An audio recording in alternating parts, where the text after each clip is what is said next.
off onto the other track. That will allow the engineer to drive down past our train, go through a switch, and back up and reconnect. So what had been the last car on the train will become the first car on the train. So we're pulling onto the table now. You'll see as the wheels go on, the whole table will shake a little bit.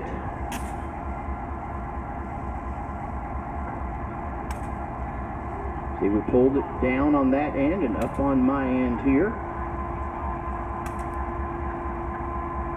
Mr. Olson's pulling on it onto the turntable. And you'll see when we get out here to the middle, when we balance, this far end, close to me, will drop back down.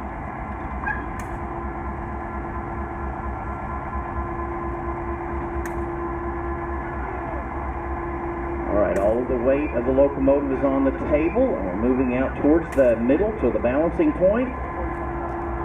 Watch closely, starting to drop. See, there you go. We're balanced up and ready to spin. Now let's talk about our locomotive today. Engine number 710.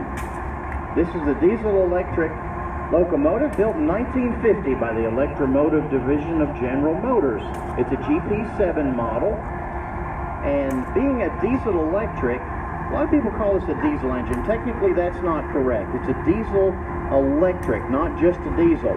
It does have a diesel motor underneath the hood there where it says NC and St. L. That motor turns a generator, and then the generator sends electricity to traction motors on the wheels. So we're providing our propulsion with electricity. So it's like having a portable power generating station. Now this is what this locomotive looked like new. We restored it back to its original configuration as far as the paint scheme. It was built for the NC and St. L Railroad. Now, a lot of people will look at that, and their first guess is, well, that means North Carolina and St. Louis. Nope, that's not right. The St. Louis part is correct, but the N and C are two cities in Tennessee. The C you're standing in, Chattanooga. The N is the state capital, Nashville. So the Nashville, Chattanooga, and St.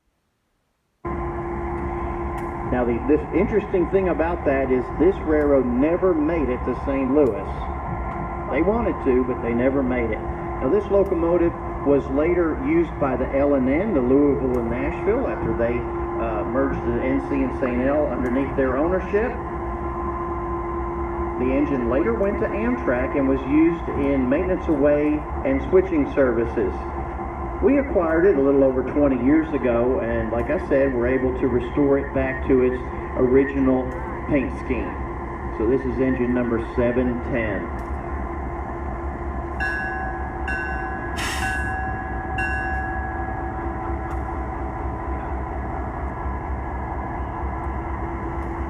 Now this turntable, when it was new, didn't have a motor on it. It had to be pushed around by hand.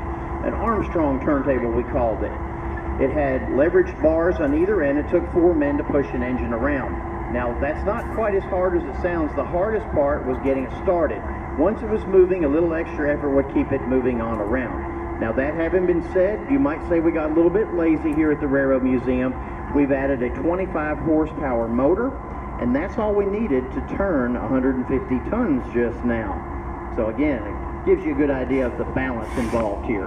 Now, the Tennessee Valley Railroad Museum was founded in 1961 by a small group of local residents who were concerned about the disappearance of steam locomotives and passenger trains.